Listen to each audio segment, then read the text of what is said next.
Hello guys, பன்னீர் role பண்ணுறதுக்கு first chapati தான் ready பண்ண போகிறேன். அதுக்கான வீட் ஃப்ளாரில் சால்ட், வாட்டர் ஆட் பண்ணி இந்த மாதிரி மிக்ஸ் பண்ணி வச்சுக்கிட்டேன்.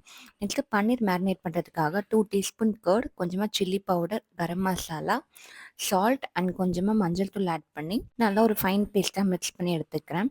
இது கூட பன்னீர் ஆட் பண்ணிவிட்டு ஒரு 10 to 15 மினிட்ஸ்க்கு மேரினேட் பண்ணி வச்சுக்கலாம்.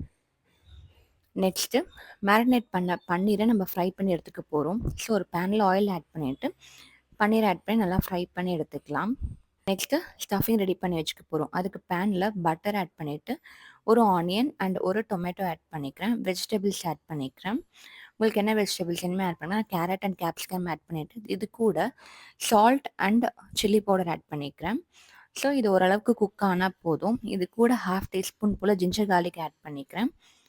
நெக்ஸ்ட் இது கூட நம்ம ஃப்ரை பண்ணி வச்சுருக்க பன்னீருமே ஆட் பண்ணி நல்லா மிக்ஸ் பண்ணி எடுத்துக்கலாம்.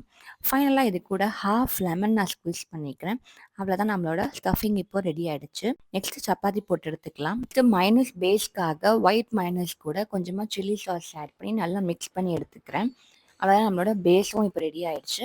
நெக்ஸ்ட்டு சப்பாத்தியில் இந்த பேஸ் ஆட் பண்ணி நல்லா ஸ்ப்ரெட் பண்ணிக்கலாம். ஸோ இது இப்போ நல்லா ஸ்ப்ரெட் பண்ணதுக்கப்புறமா நம்மளோட ஸ்டஃபிங்ஸ் ஆட் பண்ணிக்கலாம். ஸோ இந்த மாதிரி ஸ்டஃபிங்ஸை ஃபுல்லாக ஆட் பண்ணதுக்கப்புறமா பொறுமையாக ரோல் பண்ணி எடுத்துக்கிட்டோம்னா நம்மளோட சூப்பரான பன்னீர் ரோல் இப்போ ரெடி ஆகிடுச்சு. இது எவ்வளோ சிம்பிளான ரெசிபின்னு சொல்லி நீங்களே பார்த்துருப்பீங்க. ஸோ நான் இது குக் பண்ணதுக்கப்புறமா கொண்டு போய் என்னோடய ஹஸ்பண்ட் கிட்ட கொடுத்து அவங்களோட ரியாக்ஷனை கேப்சர் பண்ணேன். அவங்களுமே சாப்பிட்டு பார்த்துட்டு சூப்பராக இருந்துச்சு அப்படின்னு சொல்லியிருந்தாங்க.